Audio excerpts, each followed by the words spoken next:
বাচ্চাদের বুধ এবং চন্দ্র পীড়িত থাকলে, বৃহস্পতি নেগেটিভ থাকলে পড়াশোনার কিন্তু আকর্ষণ ওদের কমে যায়, মনোসংযোগের অভাব হয়, পড়াশোনায় খামখেয়ালি। বুধ চন্দ্র এবং বৃহস্পতি নেগেটিভ থাকলে কিন্তু হয়। কিংবা রাহুর দশাতে দেখবেন বাচ্চারা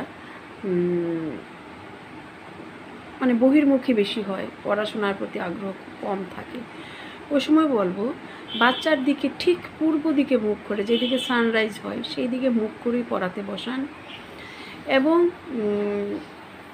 শুয়ে শুয়ে যেন না পড়াশোনা করে সেটা থেকে লক্ষ্য রাখবেন। আর বইয়ের কভার, বইয়ের পাতা নোংরা করা, ছিঁড়ে ফেলা, পেনের মুখ একদিকে খুঁজে না পাচ্ছি না, বই একদিকে অগুছালু অবস্থায় বইপত্র অত্যন্ত নেগেটিভ রেজাল্ট দেয়, বুধ পীড়িত হয়, সেদিকে লক্ষ্য রাখবেন। ছোটো থেকে ট্রেনিং দেবেন বই ঠিকঠাক গুছিয়ে রাখতে, বইয়ের টেবিল গুছিয়ে রাখতে, যখন যা পড়বে চারিদিকে ছড়িয়ে ছিটিয়ে বই রাখলে কিন্তু মনও বিক্ষিপ্ত হয়, চন্দ্র পীড়িত হয়, পড়াশোনায় কিন্তু শুভ রেজাল্ট দেয় না।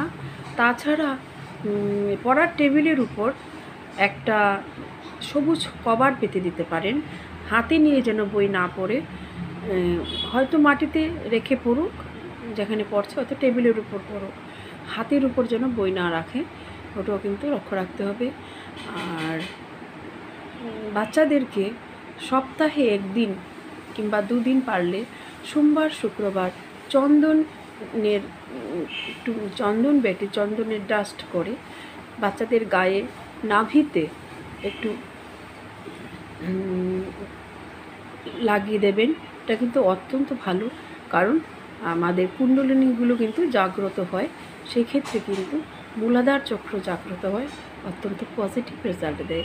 এই টিপসটি করে দেখুন, অত্যন্ত উত্তরোত্তর ওদের পড়াশোনার প্রতি আগ্রহ কিন্তু বৃদ্ধি পাবে।